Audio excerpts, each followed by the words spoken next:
हम क्या देखेंगे, संकेत ही देखेंगे। तो हम क्या करते हैं अपने दैनिक जीवन में उसको और सुविधाजनक बनाने के लिए हम क्या करते हैं, संकेत का इस्तेमाल करते हैं। जैसे कि हमको नेशनल हाईवे जाना है, ठीक है, तो नेशनल हाईवे जाना है तो हम क्या कर सकते हैं, उसको NH करके लिख सकते हैं, ठीक है। पूरा लिखने के बजाय हम क्या कर रहे हैं, NH लिख दे रहे हैं। NH लिखने से हमको पता चल जा रहा है कि ये तो नेशनल हाईवे है, ठीक है। अगर हमको सीधा रास्ते पे जाना है, सीधे रास्ते पे जाना है, तो हम कौन सा ये यूज़ कर सकते हैं, ये वाला चिन्ह यूज़ कर सकते हैं, ठीक है। तो ये सारी चीज़ें क्या कर सकते हैं, हम इस प्रकार से यूज़ कर सकते हैं, जो हमको क्या कर सकते हैं, बहुत ही ईजी जाता है। तो उसी प्रकार क्या होता है, अब बार बार आप जितने भी हैं ना, कितने हैं हमारे पास, 114 हमारे पास तत्व हैं, तो उसको हर बार बताने के लिए उसको पूरा लिखना वो क्या रहता है, थोड़ा कठिन चले जाता है। और तत्व तो हैं और उससे बहुत सारे यौगिक भी बने हुए हैं, तो उनको भी दर्शाना क्या हो जाता है, थोड़ा प्रॉब्लम जाता है। इसलिए हम किसका यूज़ करते हैं, संकेत का यूज़ करते हैं। संकेत से हम और अच्छे से उसको समझ सकते हैं, ठीक है। जैसे यहाँ पर क्या है, तत्वों तथा इससे बने यौगिक को प्रदर्शित करने के लिए भी संकेतों तथा संकेतों के समूह का उपयोग किया करते हैं, है ना। तो हम क्या कर रहे हैं, अपनी ही सुविधा को बढ़ाने के लिए हम क्या करते हैं, संकेत का यूज़ करते हैं, ठीक है। यह संकेत अंतर्राष्ट्रीय स्तर पर मान्य है और यह संकेत क्या है, आप जहाँ पर भी जाएंगे यही संकेत को वो सभी जगह माना जाएगा। तो वर्तमान में स्वीडन के वैज्ञानिक जे बर्जीलियस तत्वों को व्यक्त करने के लिए उनके सुझाव निम्नानुसार थे। तो ये क्या है, अंतर्राष्ट्रीय है, जिन्होंने क्या किया था, जे बर्जीलियस थे, जिन्होंने क्या किए थे, कुछ सुझाव दिए थे जिसे हम फॉलो करते हैं, ठीक है। चलिए देखते हैं कि उनके हिसाब से क्या क्या थे। सबसे पहले तो ये कि तत्व के अंग्रेजी नाम का प्रथम अक्षर उस तत्व का प्रतीक माना जाए, इसे दीर्घ लिपि अक्षर में लिखा जाए, ठीक है। हम क्या करेंगे, सबसे पहले जो भी हमको संकेत लिखना है वो अंग्रेजी अक्षर हो और वो क्या हो, दीर्घ में हो। जैसे हमको लिखना है ऑक्सीजन, ठीक है, हमको क्या लिखना है, ऑक्सीजन लिखना है। तो ऑक्सीजन का शुरू क्या है आपका, ओ है, तो हम उसको कैपिटल में क्या लिख लेंगे, ओ लिख लेंगे, ठीक है। हाइड्रोजन हमको लिखना है, तो हाइड्रोजन है तो उसका शुरू क्या अक्षर है, एच है, अंग्रेजी में लिखना है तो हाँ कैपिटल एच लिख लेंगे। तो कुछ इस प्रकार से हम क्या कर सकते हैं, संकेत दे सकते हैं तत्वों को दर्शाने के लिए। हमेशा ऑक्सीजन ना लिखने की जगह हम ओ लिख सकते हैं, हमेशा हाइड्रोजन ना लिखने की जगह एच लिख सकते हैं, हमेशा क्लोरीन है ना, क्लोरीन ना लिखने की जगह हम क्या लिख सकते हैं, Cl लिख सकते हैं। कुछ इस प्रकार से हम क्या कर सकते हैं, लिख सकते हैं, क्लियर। नेक्स्ट क्या है, देखिए अब बहुत सारा ऐसा होता है कि 114 एलिमेंट्स हमारे पास हैं, तो ज़रूरी नहीं कि सबका नाम अलग अलग हो। जैसे कि आप देख सकते हैं यहाँ पर सी से क्या है, अलग अलग टाइप के आपको तत्व देखने को मिलेंगे। सी से कार्बन है, सी से कैल्शियम है, सी से क्लोरीन है, ठीक है, आपका क्या बोलते हैं, सी से कोबाल्ट है, सी से क्रोमियम है। आप देख सकते हैं सारे किससे स्टार्ट हो रहे हैं, सी से स्टार्ट हो रहे हैं। तो हर जगह आप सी तो इस्तेमाल नहीं कर सकते, तो उसके लिए उन्होंने क्या बोला कि ठीक है, अगर ऐसे कंफ्यूजन हो रहा है तो हम क्या करेंगे, उसका जो दूसरा अक्षर है उसको हम क्या बोलते हैं, छोटे अक्षर में लिखेंगे। जैसे यहाँ पर क्या दिया हुआ है, सी का सी हमने लिया हुआ है, उसके बाद हमने क्या लिया है, ए लिया हुआ है, जो कि क्या रहेगा, छोटा रहेगा, ठीक है। तो ये क्या हो जाएगा आपका कैल्शियम। फिर यहाँ पर क्लोरीन है, तो हमने क्या लिया है, यहाँ पर सी ले लिया, एल ले लिया, जिससे वो क्या हो गया आपका क्लोरीन हो गया। फिर यहाँ पर हमने लिया सी और ओ, है ना, तो ये एक कैपिटल होना चाहिए, एक बड़ा होना चाहिए, दीर्घलिपि पे होना चाहिए, दूसरा क्या होना चाहिए, क्या बोलते हैं, छोटे होना चाहिए, ठीक है, जैसे ओ। अब यहाँ पर क्रोमियम है तो यहाँ पर क्या हो जाएगा, सी आर हो जाएगा, ठीक है। तो यहाँ पर इस प्रकार से अगर सी स्टार्टिंग पे आ रहा है तो हम उसका क्या ले लेंगे, दूसरा अक्षर ले लेंगे, जो कि क्या रहेगा, स्मॉल पे रहेगा। आई होप कि आपको इसमें कोई डाउट नहीं है। सिर्फ दो यहाँ पर हमने रूल्स पढ़े हैं। पहला क्या रहेगा, उसको पूरा ना लिखने के बजाय हम अंग्रेजी का एक अक्षर ले लेंगे जो दीर्घ में रहेगा, जैसे ऑक्सीजन का ओ, हाइड्रोजन का एच। अगर बहुत सारे क्या एलिमेंट सेम क्या रहेंगे, नंबर के रहेंगे, सॉरी सेम क्या बोलते हैं, लेटर के रहेंगे, तो हम क्या करेंगे, दूसरा लेटर यूज़ करेंगे जो कि क्या रहेगा, स्मॉल रहेगा, क्लियर। नेक्स्ट तीसरा देखते हैं। तीसरा देखने से पहले हम क्या करेंगे, देखेंगे कि कैसे लिख सकते हैं। जैसे कि एल्यूमिनियम हो गया, ठीक है, तत्व हो गया, अंग्रेजी में नाम है और संकेत है। तो एल्यूमिनियम को हम ये है, संकेत कैसे ले सकते हैं Al, ठीक है। आर्गन हो गया तो आर्गन को कैसे लिख सकते हैं Ar लिख सकते हैं। बोरॉन हो गया तो बोरॉन को कैसे लिखेंगे, कैपिटल B से शो करेंगे। फ्लोरीन हो गया, फ्लोरीन को कैसे शो करेंगे, कैपिटल F से। हीलियम को हम किससे शो करेंगे, He से करेंगे। आई होप कि आपको इतना क्लियर है। सिर्फ इसमें कुछ तत्व दिए हुए हैं, तत्व के नाम दे दिए हुए हैं और उसको कैसे संकेत करना है उसके बारे में थोड़ा सा जानकारी दिया हुआ है। फिर हम नेक्स्ट देखते हैं, ठीक है। और है इसमें आयोडीन, आयोडीन का क्या रहेगा I, मैग्नीशियम का रहेगा Mg, मैग्नीज का रहेगा Mn, नियॉन का रहेगा Ne, फॉस्फोरस, ठीक है, फॉस्फोरस का क्या रहेगा P, सिलिकॉन का रहेगा Si, ये सल्फर है, ठीक है। ये क्या है आपका सल्फर है, सल्फर रहेगा S, जिंक रहेगा आपका Zn। तो इस प्रकार से आप देख सकते हैं ये कुछ क्या है इस्तेमाल होने वाले तत्व हैं और उनके कुछ संकेत यहाँ पर दिए हुए हैं, ठीक है। नेक्स्ट देखते हैं, तो हमने 2 पढ़ लिया था, एक तीसरा भी है। तीसरा क्या है आपका, कुछ तत्व के नाम उनके ग्रीक एवं लैटिन नामों पर आधारित है। जैसे सोडियम का संकेत एसओ ना होकर Na है क्योंकि उसका लैटिन नाम नैट्रियम है, ठीक है। तो हमने क्या देखा था, हमने कार्बन का देख रहे थे तो हम क्या ले रहे थे, सी ले रहे थे। ऑक्सीजन का देख रहे थे तो ओ ले रहे थे, ठीक है। तो ये सारी चीज़ें तो हम ले रहे थे, लेकिन कुछ ऐसे भी नाम से जिनका ग्रीक और लैटिन नाम लिया गया है। जैसे सोडियम, अगर हम सोडियम की बात कर रहे हैं तो हमको क्या लेना चाहिए था, एसओ लेना चाहिए था, बट हमने एसओ ना लेके हमने क्या लिया है, Na लिया है। Na क्यों लिया है, क्योंकि उसका लैटिन नाम में क्या है, नैट्रियम है। तो नैट्रियम होने की वजह से क्या हो रहा है, उसका जो हमने नाम लिया है वो क्या ले लिया है, Na ले लिया है। एसओ ना लेके हमने क्या लिया है, Na लिया है। ये उनका तीसरा था, जैसे कि इसमें दिया हुआ है, ठीक है। चलिए देखते हैं, यहाँ पर देखिए पोटेशियम है, लैटिन नाम क्या उसका, कैलियम, इसलिए हमने क्या लिया है यहाँ पर, कैपिटल K लिया है। फिर आता है क्या आपका चांदी, सिल्वर है ना, तो सिल्वर उसका ग्रीक लैटिन नाम क्या आपका है अर्जेंटम, इसलिए हमने Ag लिया हुआ है। यहाँ पर आपका आता है लोहा, है ना, लोहा का लैटिन नाम क्या है आपका फेरम, इसलिए हमने यहाँ पर Fe लिया हुआ है। यहाँ पर आता है तांबा, इसका है आपका क्यूप्रम, इसलिए हमने Cu लिया हुआ है। ये टीन है आपका स्टेनम, इसलिए Sn लिया हुआ है। यहाँ पर सोना है आरम, इसलिए Au लिया हुआ है। सीसा क्या बोलते हैं प्लम्बम, इसलिए इसको Pb लिया गया है। पारा है ना, पारा जिसको हम क्या बोलते हैं हाइड्रागेरियम, इसलिए इसको Hg लिया गया है।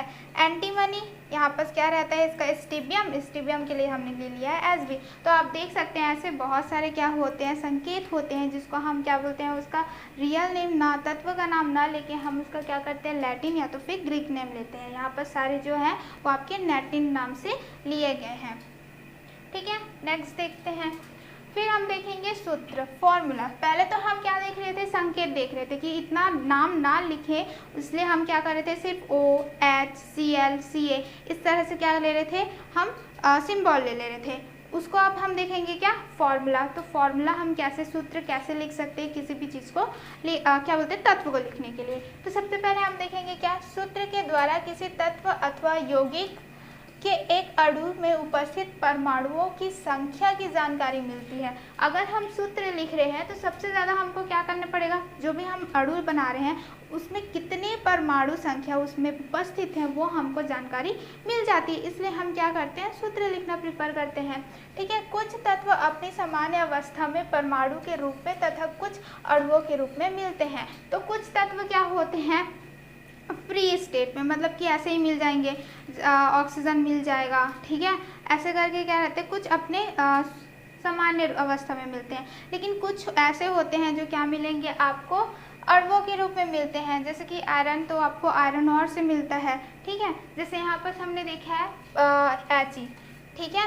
तो यहाँ पर क्या रहेगा आपका He, तो हम देख सकते हैं कि यहाँ पर कुछ है नहीं, He मतलब होता है हीलियम, तो यहाँ पर हम क्या कर रहे हैं, डायरेक्ट He लिख दे रहे हैं, ठीक है। अगर हमको क्या बोलते हैं H लिखना है तो यहाँ पर हम क्या कर सकते हैं, हाइड्रोजन का सिर्फ H लिख सकते हैं। और ऐसे जब हम लिखते हैं जिसमें सिर्फ क्या रहता है, एक ही परमाणु रहता है, ठीक है, उसको हम ऐसे दर्शाते हैं। जैसे कि हम ऑक्सीजन में लिख रहे हैं तो ऑक्सीजन का अगर एक ही परमाणु है तो हम ऑक्सीजन A लिखेंगे, ठीक है। क्लोरीन लिख रहे हैं, अगर उसमें सिर्फ एक परमाणु है तो हम क्या लिखेंगे, Cl लिख रहे हैं, और उसी को हम क्या बोलते हैं, परमाणुकता बोलते हैं। ठीक है, एक ही परमाणु है, अगर दो रहता तो क्या लिखते, Cl2 लिखते, तो ये क्या कहलाएगा, आपका परमाणुकता कहलाता है। ठीक है, जैसे यहाँ पर आप देख सकते हैं कि यहाँ पर क्या आपका Cl है, दो है, एक एक अणु से मिलके दो परमाणु बने हुए हैं, सॉरी दो परमाणु से मिलके क्या बने हैं, आपके एक अणु बने हुए हैं। ठीक है, यहाँ पर फॉस्फोरस देख सकते हैं, ये कैसा है, आपका P4 है। P4 क्यों है, क्योंकि ये क्या है, आपका अणु है, ये क्या है, आपका अणु है, और कितने परमाणु मिले हैं फॉस्फोरस के, 4 मिले हैं। तो यहाँ पर हम इसको क्या लिख सकते, क्या बोल सकते हैं, परमाणुकता बोल सकते हैं, और इसको हम क्या बोल सकते हैं, इसका परमाणु सूत्र बोल सकते हैं। ठीक है, अगर मैंने यहाँ पर P लिखा है और उसके पदांक में क्या लिख दिया है, 4 लिख दिया है, इसका मतलब ये है कि जो फॉस्फोरस है उसमें कितने फॉस्फोरस मिलके बने हुए हैं, 4 फॉस्फोरस, 4 परमाणु मिलके क्या बना रहे हैं, फॉस्फोरस का एक अणु बना रहे हैं। ठीक है, अब हम देखेंगे अधिकांश ठोस तत्व परमाणु के समूह के रूप में रहते हैं, अतः इनको इनके प्रतीक द्वारा दर्शाया जाता है। ठीक है, तो जितने भी क्या रहते हैं, अगर हम ठोस की बात करें तो वो कैसे, जितने भी तत्व हैं वो अधिकांश किस में रहते हैं, ठोस में रहते हैं, तो उसको कैसे दर्शाना चाहिए, उनके क्या बोलते हैं, प्रतीक से। जैसे कि हीलियम लिख रहे हैं तो H ही लिखना है, क्लोरीन लिख रहे हैं तो Cl लिखना है, तो इस प्रकार से हम उसको दर्शा सकते हैं। ठीक है, किसी भी तत्व के एक अणु में उपस्थित कुल परमाणु की संख्या को उसकी परमाणुकता कहते हैं। ठीक है, जिसमें इसमें क्या बोला गया है कि जो भी आपका है, जैसे कि यहाँ पर क्या है, आपका फॉस्फोरस है। ठीक है, अगर हम फॉस्फोरस की बात कर रहे हैं तो अगर हम यहाँ पर 4 ले रहे हैं तो इसका मतलब क्या था कि यहाँ पर क्या है, ये फॉस्फोरस आपका अणु है और इसमें कितने परमाणु मिले हुए हैं, क्योंकि ये क्या है, 4 है, इसलिए इसमें कितने परमाणु मिले हुए हैं, फॉस्फोरस के 4 परमाणु मिले हुए हैं। ठीक है, उसी प्रकार हम क्या कर सकते हैं, जब नाइट्रोजन को देखते हैं तो उसमें कितना रहता है, 2 मिला रहता है, तो हम उसको क्या कर सकते हैं कि नाइट्रोजन में कितने परमाणु हैं, आपके 2 हैं। ठीक है, अगर हम क्या करते हैं, आयोडीन की बात करते हैं तो आयोडीन में कितना है, आप यहाँ पर देख सकते हैं, पदांक में कितना है, 2 दिया हुआ है, तो आयोडीन का कितने परमाणु है, यहाँ पर 2 हैं। अगर हम क्या करते हैं, ऑक्सीजन की बात करते हैं तो ऑक्सीजन में कितना हो जाएगा, आपका 2 हो जाएगा। तो इस प्रकार से हम देख सकते हैं कि कितना क्या बोलते हैं, आपका किसी भी तत्व के एक अणु में, है ना, किसी भी एक अणु में कितना उपस्थित कुल परमाणु की संख्या को उसकी परमाणुकता, और इसी को हम क्या करते हैं, परमाणुकता कहते हैं। क्लियर, जैसे फॉस्फोरस में 4 है, सल्फर में कितना होता है, आपका 8 होता है। इस प्रकार से हम उसकी परमाणुकता दर्शा सकते हैं। यहाँ पर है, देखिए दिया हुआ है सारणी, है ना, यहाँ पर तत्व का नाम दे दिया हुआ है, संकेत दे दिया हुआ है, उसकी परमाणुकता दे दिया हुआ है, और सूत्र दे दिया हुआ है। तो देखिए ब्रोमीन का क्या होता है, संकेत Br होता है, तो यहाँ पर 2 है, तो हम सूत्र कैसे लिख सकते हैं, तो सिंपल सा बात है, सूत्र लिखने के लिए हमको क्या करना है, जो भी संकेत है उसको हम पहले लिखेंगे, फिर उसके बाद क्या है, जो भी उसकी परमाणुकता है उसको हम क्या करेंगे, उसके पदांक में इस तरह से नीचे लिख देंगे। हम देखते हैं आयोडीन, ये क्या है, I है, यहाँ पर आप देख सकते हैं कि नीचे में कितना दिया हुआ है, 2 है, तो इसकी परमाणुकता कितनी है, यहाँ पर 2 है। यहाँ पर क्या दिया है, सल्फर दिया है, सल्फर का कितना है, यहाँ पर 8 है, तो आप क्या लिखेंगे, जो संकेत है वो लिखेंगे और उसके पदांक में क्या लिख देंगे, 8 लिख देंगे। फिर क्या आता है आपका ऑक्सीजन, ऑक्सीजन यहाँ पर दिया हुआ है, ये खाली है, लेकिन आप देखिए ये क्या है, 2 है, तो उसकी परमाणुकता कितनी हो गई, 2 हो गई। हाइड्रोजन की बात करते हैं, यहाँ पर क्या है, इसकी H है, यहाँ पर 2 है, तो उसका संकेत लिखेंगे, फिर उसके पदांक में हम कितना लिख देंगे, 2 लिख देंगे। तो इस प्रकार से हम क्या कर सकते हैं, सूत्र लिख सकते हैं, और इसी को हम क्या बोलते हैं, अणु सूत्र बोलते हैं। ठीक है, इसी को ये जो हम लिख रहे हैं वो क्या है, अणु का सूत्र है। अणु किससे मिलके बनता है, आपके 2 या 2 से अधिक परमाणु को क्या बोलते हैं, अणु बोलते हैं, और अणु सूत्र को हम कुछ इस प्रकार से दर्शा सकते हैं। ठीक है, यहाँ पर देखिए सभी यौगिक अनुरूप में ही पाए जाते हैं, अतः उनको अणु सूत्र के द्वारा दर्शाया जाता है। जैसे कि यहाँ पर देख सकते हैं जितने भी यौगिक हैं अनुरूप में पाए जाते हैं, उसको हम क्या कर सकते हैं, सूत्र में दर्शा सकते हैं। अब वो हम जानते हैं कि जो पदार्थ है वो कौन कौन क्या बोलते हैं, कितने कितने तत्व से मिलके बने हुए हैं, कौन कौन से तत्व उसमें मिलके बन रहे हैं यौगिक, ये जानने के लिए हम क्या करते हैं, सूत्र का इस्तेमाल करते हैं। जैसे कि यहाँ पर CO2 है ना, C मतलब क्या होता है आपका, यहाँ पर कार्बन हो जाता है। ठीक है, O यहाँ पर क्या है आपका ऑक्सीजन हो जाता है। तो यहाँ पर आप देख सकते हैं कि कार्बन क्या है, यहाँ पर कितना है आपका एक कार्बन है, ठीक है। यहाँ पर ऑक्सीजन के देखिए पदांक में कितना है 2 लिखा हुआ है, तो यहाँ पर कितने आपके हैं ऑक्सीजन, 2 ऑक्सीजन है, ठीक है। और दोनों को मिक्स करके हम कैसे लिख सकते हैं CO2, तो ये क्या है आपके अणु का सूत्र है। कुछ इस प्रकार से हम लिख सकते हैं, जिसमें हमको पता चला कि कार्बन कितना है 1 है और ऑक्सीजन कितना है 2 है। उसी प्रकार से हम क्या कर सकते हैं H2O का लिख सकते हैं। तो यहाँ पर हम देख सकते हैं कितना है H, आपका H मतलब होता है हाइड्रोजन, तो हाइड्रोजन कितना है 2 है, ऑक्सीजन यहाँ पर कितना है आपका 1 है। तो हम उसको सूत्र में कैसे लिख सकते हैं H2O लिख सकते हैं, ठीक है। यहाँ पर हमको पता चल गया है कि क्या बोलते हैं हाइड्रोजन के कितने तत्व मिले हैं, यहाँ पर 2 तत्व मिले हुए हैं, 2 परमाणु मिले हैं। ऑक्सीजन के कितने मिले हैं, यहाँ पर 1 मिले हुए हैं। उसी प्रकार से क्या रहता है आपका NH3 को हम बोलते हैं अमोनिया, ठीक है। यहाँ पर N मतलब होता है नाइट्रोजन, N मतलब क्या होता है यहाँ पर नाइट्रोजन होता है, H मतलब तो आपको पता ही है कि क्या होता है हाइड्रोजन होता है। आप देख सकते हैं कि नाइट्रोजन कितना है आपका यहाँ पर कुछ नहीं है, मतलब कि यहाँ पर 1 है।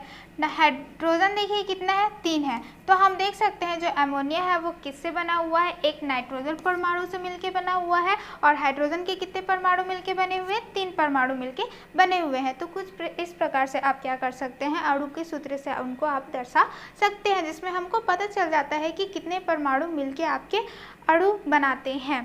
क्लियर, चलिए नेक्स्ट देखते हैं, ठीक है। यहाँ पर क्या दिया है आपको, सारणी दिया हुआ है। अगर आप ये अच्छे से फिल कर लेंगे तो आपको अणु के सूत्र में कोई भी प्रॉब्लम नहीं होगा, ठीक है। जैसे यहाँ पर यौगिक दे दिया हुआ है, आपका तत्व जिससे बने हैं वो दे दिया है, परमाणु की संख्या दे दी है, यहाँ पर आपको सूत्र दे दिया हुआ है। तो यहाँ पर क्या है आपका, देखिए यहाँ पर दिया हुआ है सल्फर डाइऑक्साइड, है ना। तो सल्फर डाइऑक्साइड में क्या है, सल्फर 1 है, ऑक्सीजन कितना है 2 है। तो पहले हम क्या लिखेंगे, सल्फर का क्या लिख लेंगे H लिख देंगे, और फिर ऑक्सीजन कितना है 2 है ना। तो ऑक्सीजन का क्या होता है O होता है, और उसके पदांक में हम क्या लिख देंगे 2 लिख देंगे। तो सल्फर डाइऑक्साइड कुछ इस प्रकार से उसका सूत्र बनेगा, ठीक है। फिर हम नेक्स्ट देखते हैं, नेक्स्ट में क्या है आपका सल्फ्यूरिक अम्ल है, ठीक है। सल्फ्यूरिक अम्ल में आप देख सकते हैं कि H कितना है 2 है, सल्फर कितना है 1 है, ऑक्सीजन कितना है आपका 4 है ना। सल्फ्यूरिक आपका ये है, इसका फॉर्मूला कैसे होगा, फिर H कितना है आपका देखिए 2 है ना। सल्फर कितना है आपका 1 है, तो कुछ नहीं लिखेंगे। ऑक्सीजन कितना है आपका 4 है। तो ये कुछ इस प्रकार से होगा, किसका होगा, सल्फ्यूरिक अम्ल का होगा। फिर आपका आता है क्या, नाइट्रिक अम्ल। तो नाइट्रिक अम्ल का देखिए H कितना है 1 है, N कितना है 1 है, O कितना है 3 है, ठीक है। तो देखिए H कितना है यहाँ पर हमारे पास 1 है, तो कुछ नहीं लिखेंगे। N कितना है हमारे पास 1 है, तो कुछ नहीं लिखेंगे। नीचे में 3 ऑक्सीजन कितना है 3 है, तो यहाँ पर हमारा क्या हो गया HNO3, जिसको हम क्या बोलते हैं नाइट्रिक एसिड, ठीक है, नाइट्रिक अम्ल बोलते हैं। फिर हम क्या देखेंगे, सोडियम हाइड्रो ऑक्साइड, क्या देखेंगे सोडियम हाइड्रो ऑक्साइड। सोडियम कितना है यहाँ पास, मान के चलिए 1 है।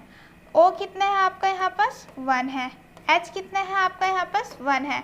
तो यहाँ पर हम क्या लिख सकते हैं, सोडियम 1 है, ऑक्सीजन 1 है, और आपका क्या है हाइड्रोजन 1 है। तो हम उसको कुछ इस प्रकार से लिख सकते हैं, जिसको हम बोलते हैं सोडियम हाइड्रोक्साइड, ठीक है। फिर नेक्स्ट हम देखेंगे, नेक्स्ट देखेंगे क्या है हमारे पास, हाइड्रोक्लोरिक अम्ल है। तो हाइड्रोक्लोरिक में देखिए H कितना होगा आपका 1 होता है, क्लोरीन कितना होता है आपका 1 होता है। तो हाइड्रोजन कितना है यहाँ पर 1 है, तो सिर्फ एक H लिख देंगे। क्लोरीन कितना है आपका 1 है, तो यहाँ पर हम क्या लिख देंगे Cl लिख देंगे, ठीक है। तो कितना हो जाएगा आपका HCl हो जाएगा। फिर आता है आपका अमोनियम क्लोराइड, ठीक है, एक सेकेंड,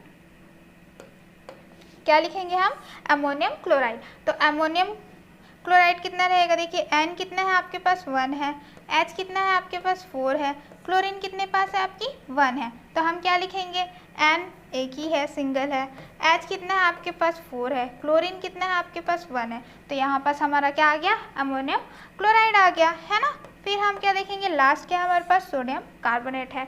तो सोडियम हम देखते हैं कि सोडियम हमारे पास कितना है 2 है, कार्बन कितना है हमारे पास 1 है, ऑक्सीजन कितना है हमारे पास 3 है। तो हम क्या लिखेंगे, हमारे पास सोडियम कितना है 2 है ना। C कितना है हमारे पास 1 है, ऑक्सीजन कितना है हमारे पास 3 है, तो हमारे पास क्या हो गया सोडियम कार्बोनेट हो गया। तो इस प्रकार से हम क्या कर सकते हैं सूत्र लिख सकते हैं। अगर हमको क्या है तत्व जिससे बना है उसका संकेत है हमारे पास और परमाणु की यहाँ पर संख्या दी गई है, अगर हम उन दोनों को क्या करें जानते रहेंगे तो हम सूत्र अपने आप क्या कर सकते हैं लिख सकते हैं। आई होप कि आपको इसमें कोई सा भी डाउट नहीं है, आपको सिर्फ सिंपल सा देखना है और उसको क्या करना है लिखते जाने हैं। क्लियर? चलिए नेक्स्ट देखते हैं। तो यहाँ पर हम देखेंगे क्या कि तत्व या यौगिक के एक से अधिक अणुओं अथवा किसी तत्व के एक से अधिक परमाणुओं को व्यक्त करने के लिए अणु सूत्र या परमाणु के संकेत के पहले वह संख्या लिखी जाती है। ठीक है, अब ये बोल क्या रहा है कि यहाँ पर क्या है जो भी है, देखिए एग्जाम्पल से समझते हैं। सबसे पहले यहाँ पर क्या लिखा हुआ है अमोनियम क्लोराइड दिया हुआ है। ठीक है, तो इसको हटा देते हैं, हम क्या लिख रहे हैं अमोनियम क्लोराइड लिख दिए। ये हमारे पास है अमोनियम क्लोराइड है, लेकिन सामने में क्या आ गया है 2 आ गया है। इसका मतलब ये है ये क्या है आपका अणु है ना, ये क्या है आपका अणु है, उसके आगे क्या आ गया है 2 आ गया है। इसका मतलब ये है कि हमारे पास क्या है अमोनियम क्लोराइड के 2 अणु प्रेजेंट है। अगर यहाँ पर 3 लिखा था तो क्या हो जाता हमारे पास अमोनियम क्लोराइड के 3 अणु है। ठीक है, जैसे यहाँ पर आप देख सकते हैं क्या लिखा हुआ है 2O2 लिखा हुआ है, मतलब यहाँ पर क्या है हमारा जो O2 है वो क्या है हमारा अणु है। तो अणु के आगे क्या लिखा हुआ है 2 लिखा हुआ है। इसका मतलब कितना है हमारे पास क्या बोलते हैं ऑक्सीजन के 2 अणु हमारे पास प्रेजेंट है। अगर ये 3 होता तो क्या होता हमारे पास 3 ऑक्सीजन के अणु हैं। वैसे ही क्या है आपके कैल्शियम है, देखिए ये क्या है कैल्शियम, और कैल्शियम क्या है आपका परमाणु, क्या है आपका ये परमाणु है। उसके आगे क्या दिया हुआ है 2 दिया हुआ है। इसका मतलब ये है कि कैल्शियम के 2 परमाणु इसमें मिले हुए हैं। तो जितने भी आपका क्या है चाहे वो परमाणु हो या फिर अणु है उसकी संख्या क्या है उसको दर्शाने के लिए हम उसके पहले क्या लिख देते हैं यहाँ पास नंबर को मेंशन कर देते हैं, जिससे हमको पता चल जाता है कि कितने हमारे पास उसके परमाणु हैं या तो फिर कितने हमारे पास उसके अणु हैं। ठीक है, क्लियर? चलिए आगे देखते हैं। फिर हम देखेंगे क्या क्रियाकलाप। ठीक है, अब हम क्या देखेंगे क्रियाकलाप देखेंगे। इसमें हम क्या देख रहे हैं समीकरण देख रहे हैं। ठीक है, ये कौन सा टॉपिक है हमारा समीकरण। समीकरण मतलब क्या होता है इक्वेशन। तो इक्वेशन आखिर में है क्या, हम वो क्या करेंगे एक क्रियाकलाप से जानेंगे। ठीक है, तो हमारे लिए आवश्यक सामग्री क्या होगा, हमको लोहा चूर्ण चाहिए, परख नली चाहिए, गर्म करने का साधन चाहिए। ठीक है, तो हम इसमें क्या करेंगे सबसे पहले क्या ले रहे हैं लोहा चूर्ण ले रहे हैं, गंधक ले रहे हैं और एक परख नली से हम क्या कर रहे हैं उसको जला रहे हैं। ठीक है, तो जलाने से हमारे पास क्या आ जाएगा, हमारे पास क्या होगा, ये हमारा क्या है लोहा चूर्ण है। ठीक है, अगर हम उसको जला रहे हैं कर रहे हैं तो क्या हो जाएगा हमारे पास FeS। ठीक है, मतलब क्या हो रहा है जब हम लोहा और सल्फर को जलाते हैं तो उसमें क्या क्रिया होती है रासायनिक क्रिया होती है और एक न्यू पदार्थ हमको मिलता है। ठीक है, उसी को हम लोग क्या बोलते हैं रासायनिक अभिक्रिया कहते हैं। ठीक, तो यहाँ पर हम देख सकते हैं कि ये क्या है Fe मतलब आयरन है आपका, S मतलब क्या है सल्फर है और FeS मतलब क्या है आयरन सल्फाइड है। ठीक है, इसको लिख देते हैं।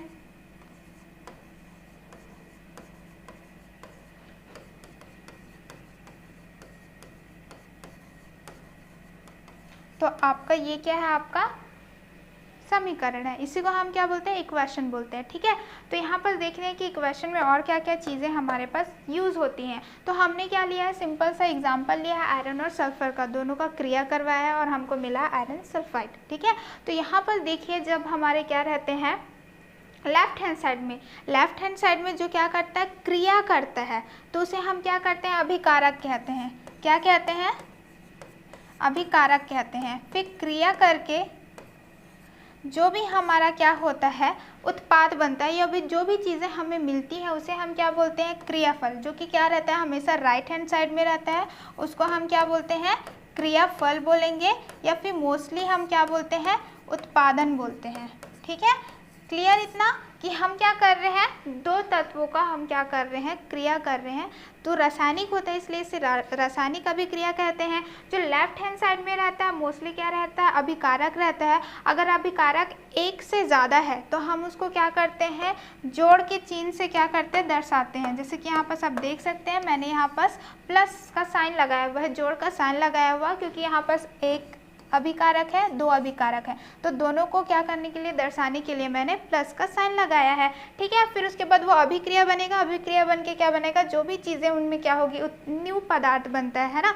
ये कैसे हमको पता चलेगा कि ये रासायनिक अभिक्रिया है, क्योंकि कभी भी दो क्या करते हैं, अभिकारक क्रिया करते हैं और उसमें कुछ न्यू चीज़ें बनती हैं। ठीक है, न्यू चीज़ बनेगा तो उसको हम क्या बोलते हैं, उत्पादन बोलते हैं। उत्पादन बोलेंगे या तो फिर क्रियाफल बोलेंगे, जो हमेशा क्या होता है, राइट हैंड साइड में रहता है। क्लियर इतना। और आप देख सकते हैं कि यहाँ पर क्या आपको तीर का चिन्ह दिया है। तीर का चिन्ह क्यों दिया गया है, क्योंकि ये दर्शाता है कि क्या बोलते हैं कि वो कौन से दिशा में क्रिया हो रहा है। ठीक है, अगर यहाँ पर देख सकते हैं जो नोक है वो इधर साइड है, मतलब कि क्रिया कहाँ हो रहा है, राइट हैंड साइड तरफ हो रहा है। ठीक है, और आप क्या कर सकते हैं, ये क्या क्रिया है, उस गर्म कर रहे हैं, तो उसकी परिस्थितियों को समझाने के लिए कि सूर्य का विश्लेषण हो रहा है, विद्युत अपघटन हो रहा है, ये सारी चीज़ों को दर्शाने के लिए हम क्या करते हैं, इसके ऊपर नीचे क्या कर सकते हैं, लिख सकते हैं। तो इसमें हमने क्या किया, गर्म किया है, तो हम क्या लिख सकते हैं यहाँ पर, गर्म किया है। ठीक है, इस प्रकार से हम लिख सकते हैं। आई होप कि आपको ये क्लियर है। ठीक है, इसमें हम पढ़ क्या रहे हैं, समीकरण, हम इक्वेशन कर रहे हैं। और हमेशा याद रखिएगा कि क्या होता है, जितना अभिकारक है उतना ही क्या होता है, उत्पादन होता है। मतलब यहाँ पर जो अणु परमाणु है वो क्या होते हैं, जितने पार्टिसिपेट कर रहे हैं, जितना भी ले रहे हैं, जैसे कि आप देख सकते हैं यहाँ पर से एक आयरन लिया हुआ है और एक सल्फर लिया हुआ, दोनों एक एक है। और यहाँ पर भी आप देखेंगे तो एक ही आयरन है और एक ही क्या है, आपका सल्फर है। तो जितने आपने क्या लिए हैं, अणु लेंगे, परमाणु लेंगे, उतने ही क्या रहेंगे, आपको जो उत्पादन रहेगा उतना ही मिलेगा। इसका मतलब ये है कि जो आपका है वो आपका जो अणु है ना, वो आप बन सकता है ना, आप क्या कर सकते हो, उसको डिस्ट्रॉय कर सकते हो, बिगाड़ सकते हो, नष्ट कर सकते हो, ना ही उसको बना सकते हो। वो सिर्फ क्या होता है, उसका पूर्ण विन्यास होता है, मतलब उसका रीअरेंजमेंट होता है। बस ये कुछ इस प्रकार से होता है। आई होप इसको क्लियर है। मैंने यहाँ पर थोड़ा सा समरी टाइप का बता दिया है, जिसको हम 1 बाय 1 और अच्छे से डील करेंगे। ठीक है, तो चलिए देखते हैं। तो सबसे पहले तो ये कि रासायनिक अभिक्रियाओं को संकेतों एवं रासायनिक सूत्रों के माध्यम से दर्शाने वाले समीकरण को रासायनिक समीकरण कहते हैं। तो रासायनिक समीकरण किसे कहेंगे, जो हम सूत्र से दर्शाएंगे। सूत्र से कैसे दर्शाएंगे, सिंपल सा है, Fe हमने ले लिया, यहाँ पर S ले लिया, क्योंकि ये दो अभिकारक यहाँ पर हमने यूज़ किया है तो हमने प्लस का चिन्ह लिया है। प्लस कौन सी दिशा में जा रहा है उसको दिखाने के लिए हम क्या करेंगे, तीर का निशान देखेंगे और तीर का जो नोक रहेगा उस दिशा में आपका क्या हो रहा है, बन रहा है। तो उसी को हम क्या करेंगे, रासायनिक समीकरण कहेंगे। ठीक है, क्या कहेंगे, रासायनिक समीकरण। ठीक है, नेक्स्ट क्या बोल रहा है आपका, किसी भी रासायनिक समीकरण में भाग लेने वाले प्रत्येक तत्व के कुल परमाणु की संख्या समीकरण के दोनों ओर बराबर होना चाहिए। जैसे कि आप यहाँ पर देख सकते हैं, मैंने यहाँ Fe लिया है प्लस S लिया है, तो वो दोनों क्या है, एक ही Fe है, एक ही आयरन है और एक ही क्या है, S है। तो दोनों आप देख सकते हैं कि लेफ्ट हैंड साइड में भी एक आयरन एक सल्फर है, राइट हैंड साइड में भी क्या है आपका, एक आयरन है एक सल्फर है। अगर हम क्या कर रहे हैं, कार्बन डाइऑक्साइड भी ले रहे हैं, ठीक है, तो इसका भी क्या होगा, एक कार्बन है, ठीक है, और क्या हो रहा है, ऑक्सीजन है। ठीक, तो यहाँ पास एक कार्बन है, 2 ऑक्सीजन है, ये भी हो गया आपका। ठीक है, कार्बन क्या करता है, ऑक्सीजन, हवा में क्या रहता है, ऑक्सीजन मिलता है, उससे क्या करके क्रिया करके क्या बनाता है, कार्बन डाइऑक्साइड बनाता है। तो आप यहाँ पर देख सकते हैं जितना भी कारक था उतना ही क्या है आपका उत्पादन भी है, क्रियाफल भी है ना। ऐसे समीकरण को संतुलित समीकरण कहते हैं। जो क्या रहेगा, दोनों तरफ बराबर रहेगा, उसे हम क्या करेंगे, संतुलित समीकरण कहेंगे। ठीक है, संतुलित समीकरण में तीर के निशान के स्थान पर बराबर के चिन्ह का भी उपयोग किया जा सकता है, क्योंकि ये क्या है, दोनों बराबर है। तो मैं उसको ऐसे भी तो लिख सकते हैं ना कि हम क्या कर रहे हैं, तीर को हटा के बराबर का निशान ले सकते हैं। क्यों लिख सकते हैं, क्योंकि जितना कार्बन लेफ्ट हैंड साइड में है उतना राइट हैंड साइड में है, जितना ऑक्सीजन लेफ्ट हैंड साइड में है उतना ही क्या है आपका राइट हैंड साइड में है। तो दोनों क्या है आपके बराबर हैं, तो हम तीर को हटा के क्या कर सकते हैं, बराबर का चिन्ह भी हम लगा सकते हैं। क्लियर, चलिए आगे देखते हैं। ठीक है, इसमें क्या लिखा हुआ है कि समीकरण को संतुलित होना इस बात का परिचायक है कि किसी भी अभिक्रिया में परमाणु ना तो बनते हैं और ना ही नष्ट होते हैं, इसका पूर्ण विन्यास होता है। जैसे मैंने बताया था कि परमाणु ना ही हम बना रहे हैं ना ही उसको नष्ट कर रहे हैं, वो सिर्फ क्या हो रहा है, आपका पूर्ण विन्यास हो रहा है। जैसे CO2 हो गया, या फिर हम क्या ले रहे हैं, H2O ले रहे हैं, तो वो सारे में क्या हो रहा है आपका सिर्फ पूर्ण विन्यास हो रहा है, उसका क्या हो रहा है, रीअरेंजमेंट हो रहा है बस, और उसमें कुछ नहीं हो रहा है ना। ये हो गया। तो इससे हम देख सकते हैं कि जितने तत्व आपके क्या होते हैं, अभिकारक में यूज़ होते हैं, उतने ही आपको उत्पादक में भी मिलते हैं। दोनों क्या होते हैं, दोनों साइड बराबर होते हैं। क्लियर।